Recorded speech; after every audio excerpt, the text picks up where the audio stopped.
ایک ایسی چالاک لومڑی جسے کوئی دھوکہ نہیں دے سکتا تھا، یہاں تک کہ اسے ملا اس کی زندگی کا سب سے بڑا انعام۔ لیکن کیا وہ انعام تھا یا ایک دھوکہ؟ ایک دفعہ کا ذکر ہے، ایک جنگل میں ایک بہت ہی چالاک اور مکار لومڑی رہتی تھی جس کا نام چلبلی تھا۔ وہ اپنی چالاکی سے دوسروں کو دھوکہ دے کر اپنا کام نکالنے میں ماہر تھی۔ ایک دن چلبلی نے ایک گھر سے ایک مرغی چرائی۔ جب رات ہونے لگی تو وہ ایک جھونپڑی کے پاس پہنچی اور دروازہ کھٹکھٹایا۔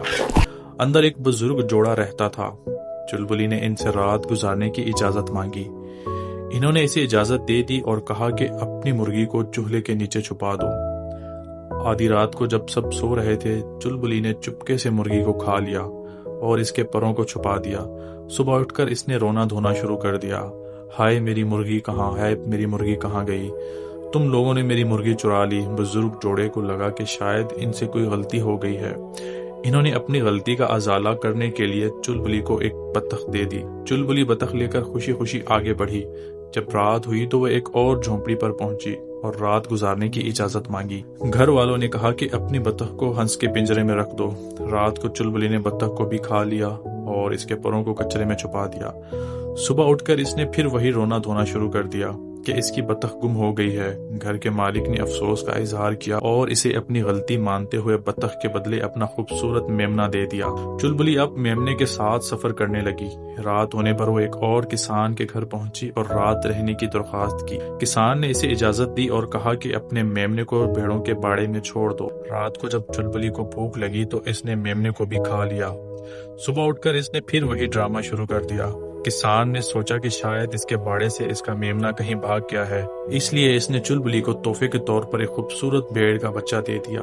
چلبلی میمنہ لے کر آگے بڑھی اور رات ہونے پر ایک اور جھونپڑی پر پہنچی۔ وہاں ایک بزرگ آدمی رہتا تھا۔ چلبلی نے رات رہنے کی اجازت مانگی اور کہا کہ میں اپنے دوست یعنی میمنے کو باغ میں چھوڑ دیتی ہوں۔ رات کو اس نے میمنے کو بھی کھا لیا۔ صبح اٹھ کر اس نے بزرگ آدمی پر چوری کا الزام لگایا اور اپنا دوست واپس مانگنے لگی۔ بزرگ آدمی بہت عقل مند تھا، وہ اس کی چالاکی سمجھ گیا۔ اس نے مسکرا کر کہا، مجھے بہت افسوس ہے کہ تمہارا دوست گم ہو گیا ہے۔ میرے پاس تمہیں دینے کے لیے ایک اور چیز ہے۔ میرے گھر میں ایک بہت ہی شریر بہو ہے، میں اسے ایک بوری میں بند کر کے تمہیں دے دیتا ہوں۔ چلبلی نے سوچا کہ اسے کوئی بہت بڑا انعام مل رہا ہے اور وہ خوشی خوشی بوری اٹھا کر چل پڑی۔